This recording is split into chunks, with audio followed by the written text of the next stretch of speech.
Dari depan sini saya mengucapkan selamat Sabat bagi kita semua. Pertama-tama kita panjatkan puji syukur kehadirat Tuhan Yang Maha Kuasa atas segala pimpinan, penyertaan. Dia sajalah kita dapat berkumpul kembali di Ka'bah yang kudus ini penuh dengan sukacita yang berasal daripada surga.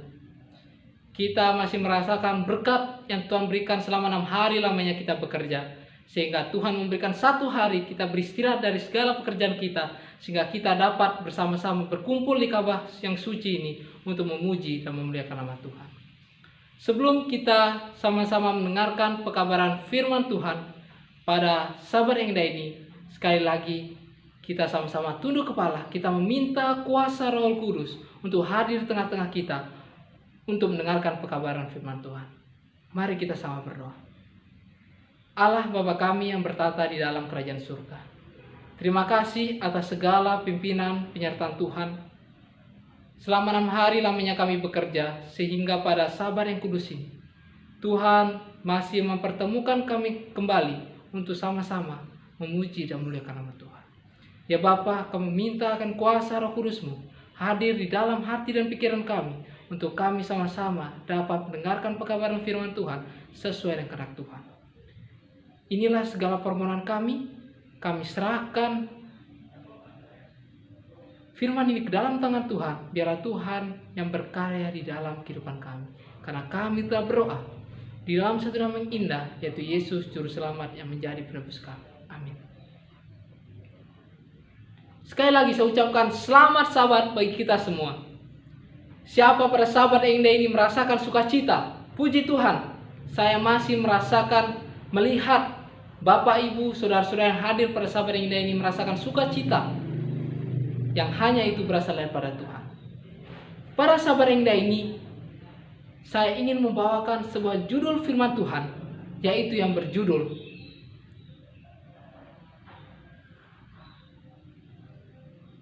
Dipegang keras terkena sakit. Seringkali kita berpikir, apa kita mau sesuatu yang kita pegang keras tetapi menyentuh diri kita itu sakit? Apakah itu perkataan orang lain terhadap kita? Atau tindakan orang lain yang melukai hati kita sehingga kita terkena sakit? Saudara-saudaraku yang terkasih dalam Yesus Kristus, mari kita sama-sama menggali apa maksud dari judul ini. Saya mengambil judul atau ayat inti pada Sabat yang indah ini terdapat di Efesus 2 ayat 19 sampai 21. Mari kita sama-sama buka Alkitab kita. Kita buka di dalam Efesus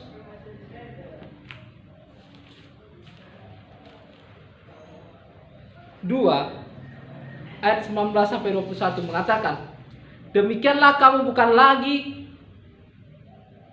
orang asing dan pendatang, melainkan kawan sewarga dari orang-orang kudus dan anggota-anggota keluarga Allah, yang dibangun di atas dasar para rasul dan para nabi, dengan Kristus Yesus sebagai batu penjuru. Di dalam Dia tumbuh seluruh bangunan rapi tersusun menjadi bait Allah yang kudus di dalam Tuhan. Di dalam Dia kamu juga turut dibangunkan menjadi tempat kediaman Allah di dalam Roh. Bapak, Ibu, saudara-saudaraku yang terkasih dalam Yesus Kristus, kita melihat di sini ada satu poin penting yang kita bisa ambil. Bagaimana Yesus adalah sebagai batu penjuru kita. Kalau kita melihat tukang-tukang bangunan, pada saat dia memulai bangunan, membuat sebuah rumah, ada satu batu yang itu dipusatkan supaya untuk memperkuatkan bangunan tersebut. Begitu juga di dalam kehidupan kita sehari-hari. Bagaimana, apakah kita sudah memusatkan hidup kita ke dalam kehendak Kristus? Apakah kita sudah memusatkan perhatian kita di dalam naungan Kristus? Atau kita mau sebaliknya? Kita mau perpecahan di dalam Kristus. Tidak ada kedamaian dalam Kristus. Atau sebaliknya, kita ingin mencari kedamaian yang berasal daripada Kristus.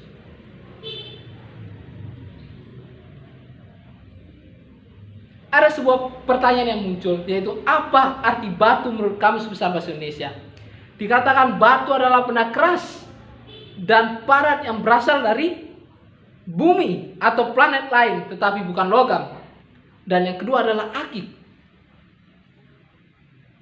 Kita melihat di sini dikatakan bahwa batu itu adalah benda yang keras, tetapi fungsinya sangat berguna untuk tukang-tukang bangunan, untuk membangun sebuah rumah yang kokoh, yang kuat.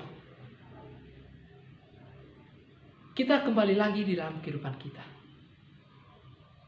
Kita kembali lagi bertanya dalam kehidupan kita. Apakah saya dan kita yang hadir pada Sabat yang indah ini, kita sudah memusatkan hidup kita ke dalam tangan Kristus? Di dalam perjanjian lama, sudah ada kasih karunia yang Tuhan berikan di dalam kehidupan kita. Apa membedakan di dalam perjanjian lama dengan perjanjian baru? Yaitu di perjanjian lama, Yesus menyelamatkan kita melalui darah domba itu. Tetapi di perjanjian baru, kita diselamatkan melalui kematian Yesus di atas kayu salib. Sebelum kita jatuh ke dalam dosa, sudah ada kasih karunia itu yang diberikan kepada Adam dan Hawa. Tetapi dia tidak mau menuruti apa yang Yesus katakan. Berikut pertanyaan yang berikut, apa itu arti batu menurut Alkitab? Arti batu menurut Alkitab, yaitu pertama, berdasarkan Alkitab, batu itu ada tiga hal melambangkan batu tersebut. Yang pertama, lambang Kristus adalah dasar dan batu, penjuru atau kepala gereja. Kita beribadah, datang ke Ka'bah Tuhan yang kudus. Apakah kita mau datang ke Ka'bah Tuhan yang kudus ini dengan kita menunjukkan fashion kita, kita menunjukkan gaya ekspresi kita, atau kita malah mau datang ke gereja untuk benar-benar tujuan kita untuk menyembah Tuhan? Saudara-saudaraku yang terkasih dalam Yesus Kristus, pada siang yang indah ini, saya mengajak kita kembali. Bagaimana kita harus dapat mengasihi Tuhan di dalam kehidupan kita. Jangan pernah kita lupa dengan Tuhan yang telah menjadi pencipta dan penebus manusia. Kalau dia lupa dengan kita, dia tidak akan menyelamatkan kita dari dosa-dosa kita. Yang kedua, dikatakan lambang suatu ilahi atau benda-benda berhala lainnya. Yang ketiga, yang terakhir, dikatakan lambang umat Allah, yakni mereka yang dibangun di atas Kristus sebagai dasar untuk menjadi bait rohani. Tiga hal ini sangat penting di dalam kehidupan kita. Apakah kita mau memusatkan perhatian kita kepada benda-benda yang lain, benda-benda berhala yang lain, sehingga kita lupa dengan pencipta kita? Kita melihat perjalanan Rasul Paulus. Dia adalah seorang yang jahat, seorang yang keji. Dia pembunuh. Tetapi karena dia ingin menerima kebenaran Tuhan itu melalui cahaya kemuliaan Tuhan yang diberikan kepada Paulus, sehingga dia berbalik arah. Pelajaran sekolah sahabat kita juga pada saat ini, kita disuruh bertobat. Ketika kita sudah bertobat, kita dapat diubahkan. Dengan cara apa kita bertobat? Kita pertama mengakui akan dosa kita. Ketika kita sudah mengakui akan dosa kita, kita menyesali akan dosa kejahatan yang kita lakukan. Ketika kita sudah menyesali dosa yang selama ini kita perbuat, maka kita meminta ampun kepada Yesus Kristus yang menjadi pencipta kita. Ketika kita sudah meminta pengampunan kepada Dia, maka Dia menyuruh kita untuk berbalik dari dosa tersebut. Kita bertobat dari dosa tersebut, sehingga kita tetap menjadi keluarga Allah.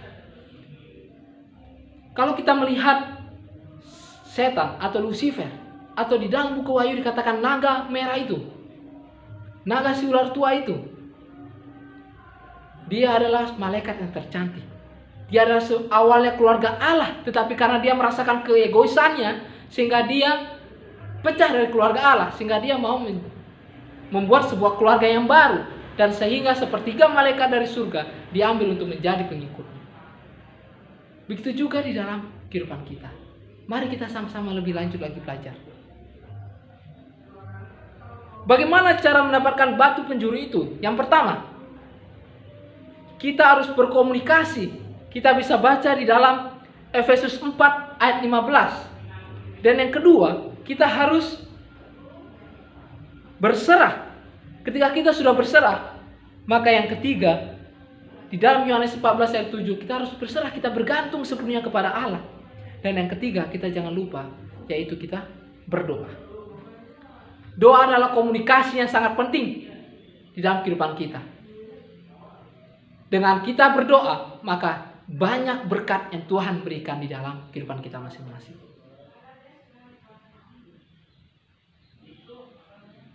Siapa saja yang harus memiliki batu penjuru itu? Kita semua umat yang berdosa harus memiliki batu penjuru itu yang menjadi pusat perhatian di dalam kehidupan kita. Jangan sampai Tuhan telah mati menebus akan dosa-dosa kita, tetapi kita malah lari daripada Dia.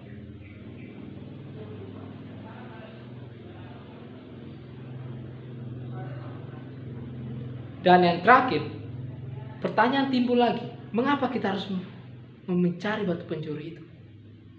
Satu jawaban yang kita harus hadirkan dalam kehidupan kita. Karena Yesus telah mati di atas kayu salib. Dia merendahkan dirinya. Dia mau menebus dosa-dosa kita supaya kita diselamatkan. Supaya kita jangan ke arah yang salah. Kalau kita melihat buku Roh Nubuat, bahwa sekarang sudah banyak Mesias-Mesias palsu. Sudah banyak nabi-nabi palsu. Sudah banyak ajaran-ajaran palsu yang menyebar di seluruh dunia ini. Tergantung iman saya dan saudara. Apakah kita mau tetap mengikuti di dalam kemarahan Tuhan itu? Atau kita mau berbalik arah? Kita malah mau berbalik ke hal yang salah. Tetapi ingat, janji yang Tuhan telah berikan, bahwa Dia akan memberikan jamin keselamatan. Dia akan memberikan kehidupan kita, kehidupan yang kekal. Sehingga kita dapat selalu setia di dalam kemarahan Tuhan. Pada saat ini, saya ingin mengajak kepada kita. Apa yang Yesus katakan pada Petrus? Ikutlah aku. Come in.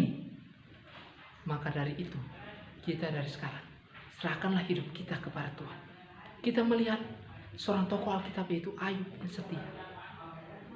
Walaupun begitu banyak pencobaan yang dialami, tetapi dia mendapatkan sebuah berkat bahwa anaknya, seluruh anaknya menjadi wanita yang tercantik di dalam negeri itu. Marilah saya dan kita, ketika kita mau menyerahkan hidup kita ke dalam tangan Tuhan, maka Tuhan akan memberikan berkat-berkat yang luar biasa yang tidak pernah kita pikirkan. Kutipan Ellen G. White mengatakan di dalam Kerinduan Segala Zaman, halaman yang 17 paragraf yang kedua mengatakan, di harapannya ia senantiasa melihat hasil tugasnya, kehidupannya di dunia yang penuh dengan pekerjaan berat dan pengorbanan diri, digembirakan oleh harapan bahwa tidaklah sia-sia ia menanggung segala penderitaan ini dengan memberikan hidupnya demi hidup manusia. Ia akan mengembalikan dunia kepada kesetiaan terhadap Allah. Meskipun baptisan dalam darah harus mula-mula diterima, meskipun dosa-dosa dunia menjadi beban jiwanya yang tidak bersalah, meskipun bayang duka cita yang tidak terberikan ada di atasnya, namun karena kesukaannya diharapkan kepadanya, ia memilih menanggung salib dan tidak menghiraukan maut. Saudara-saudaraku yang terkasih dalam Yesus Kristus, kita diingatkan kembali. Yesus menanggung rasa beban umat manusia. Dia mau kita hidup bergantung sepenuhnya kepada Allah. Dia ingin kita mau hadirkan Yesus dalam kehidupan kita. Kita menjadikan teladan Yesus. Dia dikatakan di sini dia menanggung malu, dia dicaci maki, dia dihina-hina sampai diludahkan. Sebenarnya kita yang tergantung di dosa, karena begitu banyak dosa kita. Tetapi karena kasih karunia yang Dia telah berikan kepada seluruh manusia, sehingga dialah yang mati kayu salib. Maka dari itu, saya ingin mengajak kepada kita semua, mari ikutlah Tuhan, ikutlah seluruh perintah Tuhan. Buku Wahyu juga mengatakan bahwa marilah kita memiliki kesaksian Yesus. Kita hadirkan Yesus dalam kehidupan kita, sehingga kita menjadi berkat bagi banyak orang yang berada di sekitar kita. Biarlah firman ini dapat menguatkan iman kita kembali, bahwa Yesuslah yang menjadi juru selamat kita, yang selalu setia menuntun kehidupan kita. Kemana kita melangkah, kita harus sertakan dalam Yesus Kristus. Kita selalu berdoa, kita selalu meminta kuasa Roh Kudus menuntun kehidupan kita ke jalan yang benar. Kesimpulan pada saat ini saya hanya beri dua, yaitu menjadilah seperti Yesus Kristus dan jadilah batu penjuru. Marilah kita hadirkan karakter Yesus, teladan Yesus dalam kehidupan kita, sehingga juga orang melihat bagaimana kasih orang-orang yang telah di dalam kebenaran Tuhan untuk menjadi terang.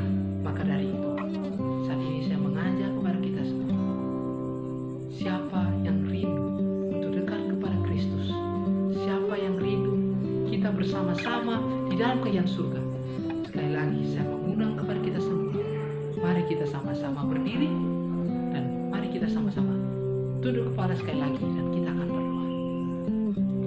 Allah Bapa kami yang bertata di dalam kerajaan surga, terima kasih atas segala pimpinan penyertaan Tuhan. Ya Bapa, kami telah mendengarkan nasihat-Mu dalam kehidupan kami. Biarlah firman yang kami telah dengarkan itu menguatkan iman kami untuk lebih setia kepada Tuhan. Bagaimana janji Tuhan di dalam kehidupan kami, ketika kami menuruti segala hukum perintah Tuhan, kami akan menerima jaminan keselamatan itu, dan kami selalu akan mendapat bagian di dalam kerajaan yang Tuhan sediakan, yaitu di dalam kerajaan surga. Ya Bapa, biarlah firman ini dapat menguatkan iman kami untuk kami praktekkan, untuk menjadi terang bagi orang-orang yang berada di sekitar kami. Ya Bapa, sebentar lagi kami akan berpisah. Biarlah Tuhan akan memimpin perjalanan kami, sampaikan kami di tujuan dengan selamat, tanpa kurang satu apa.